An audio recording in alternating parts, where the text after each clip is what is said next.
Hi, welcome back to another session of Paint This with Jerry Yarnell right here at the Yarnell School of Fine Art.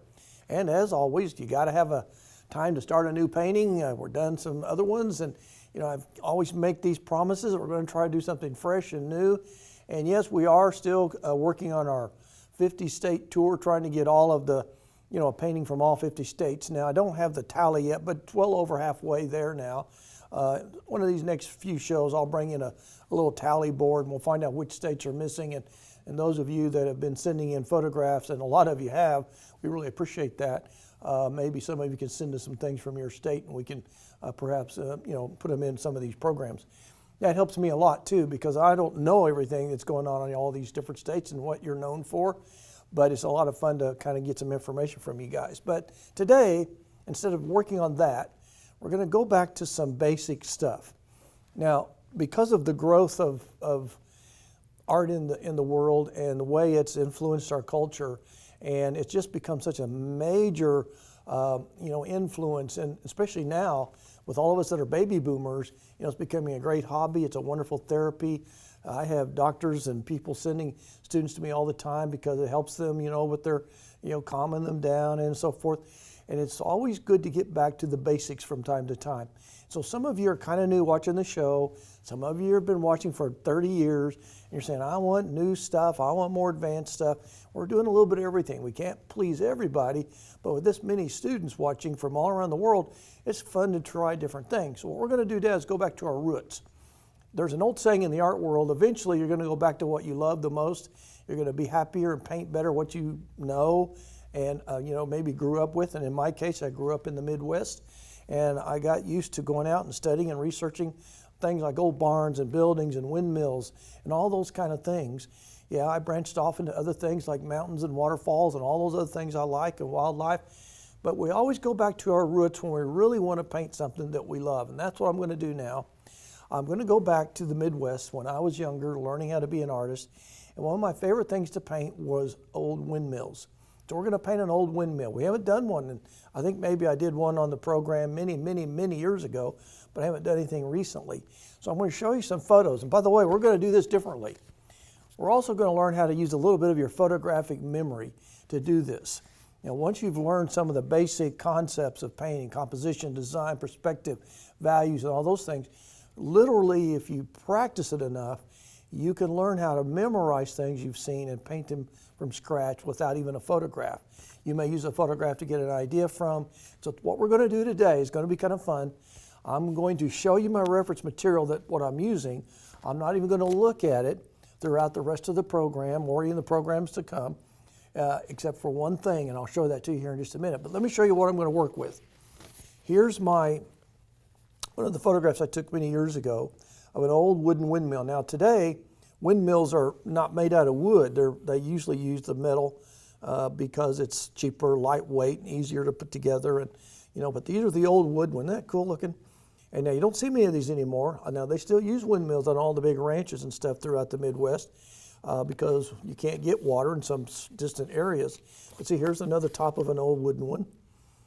And see the blades. This is the part right there that I've done dozens of these and pretty much could do this from memory without even looking at it.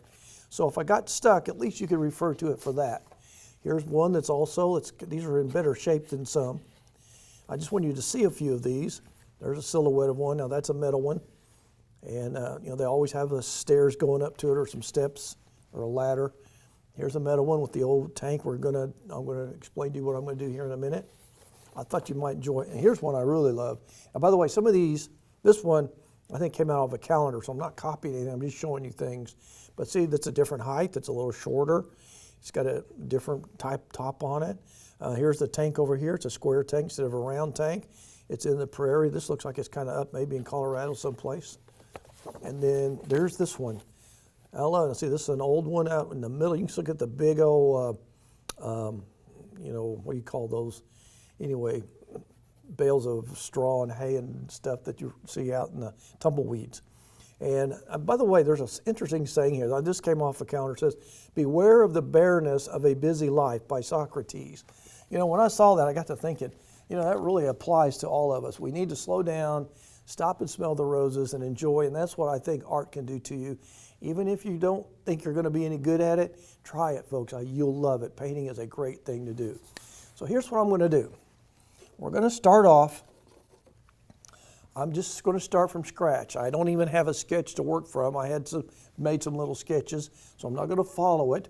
But I'm going to use all the principles of composition, and maybe you'll learn something from this, because I've taught composition all my life. So we know that the windmill is going to be long and skinny. We know we want a tank for the water. We know that that's where the cattle, horses, and sometimes even other animals. I've seen deer drinking out of them and antelope out in the west. And so those little tanks of water accommodate a lot of wildlife. We'll have an old fence maybe some cows drinking, out of it. And who knows, you could put an old barn or a shed in the background. You could even put a couple of cowboys in the distance on their horses. You can do all kinds of things. So what we're going to do is have a little fun playing with it like a jigsaw puzzle. So the first thing I want to do is start with a horizon line. So I know I'm going to have a horizon line that's about 1/3 of the way. So I'm going to take my charcoal. I'm going to make a slight little line there. It's about 1/3. By the way, this is a gray, medium gray. I use burnt sienna, a little ultramarine blue, and titanium, not titanium, but the gesso, the white, to create this. And that gives you a nice mottled gray. And then I lightly sanded it.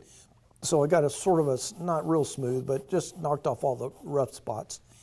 Now then, here's what I want to have. I want to have a lot of distance in this painting. So I've already know the things I want to have in here. So using my skill as a designer, so to speak, of paintings, I'm going to go ahead and put some distant rolling hills. And I'm going to show you some interesting little tricks. You could have mountains if you'd rather. See, I'm not here dictating to you what you need to do. You could have hills, you could have some big snow-capped mountains if you want, as though you're in Colorado, or you just have trees, or it just could be flat, nothing there, like a couple of those pictures I had. You could have some little bushes and brush in the background, like this. Okay, so now we also have to think about our light source, what time of day it is, and so forth. So I know if I'm going to have a lot of landscape, obviously I want to paint a horizontal format, which is what in the art world they call landscape format. If you turn this away, that's what they call portrait format. Now, who thought of that stuff, I don't know, but that's what it's called. So if I'm going to do a windmill this way, and I want it to be sort of like a feature, like a portrait, we'd probably go this way. But in this case, I wanted to have a lot more landscape. I want to have some rocks and pebbles and sagebrush, maybe a tumbleweed or two, and some fence or two. So here I'm going to put my windmill probably right over here. So see, I'm going to lightly sketch it. Now, when you get ready to do the final thing, folks, you'll probably want to use maybe a ruler or a yardstick to get it done right. We also have a perspective issue here. Now, these windmills are tripod shaped to give them stability. So they will have braces like this across each one of these to support it. And you might say, see, here's the below, so this is your horizon. So anything below the horizon, these supports are going to go up towards it. So there'll be a vanishing point right there. On this side, there'll be a vanishing point over here. So all of these will go down to the same point. So that's your perspective kicking in. Now, I know a lot of you don't want to spend a lot of time on that, but it's very important that you understand a little bit about perspective if you're going to do this. Now, we're going to reiterate this a little later when we actually get to the windmill. Now, I've painted so many of these over the years that I actually understand a little bit more about what these, now this top part here is the mechanism that supports the blades up here in the front. You don't have to really draw those in right now. I'm just kind of getting the layout. And then here's a little blade, the fan tail on the back that the wind catches and turns it around. All right, so there's your basic layout on the windmill. It's not the final drawing, just give us an idea where we're headed. All right, so there's my basic stand. Now you can make this wider or narrower. So if you want yours to be wider, it's still a tripod. Just do whatever you want. That's what the farmer or the rancher did, whatever worked for them. Then we have the tank here. Nice big old wooden or metal tank. And I think to make this really rustic, I'm going to make it a wooden tank. So I'm just going to put it there. It's kind of overlapping the edge of the windmill here. I'm going to make these legs a little darker so you can see this. Then there's our supports. And now then, so over here on this side, Now we've got our L shape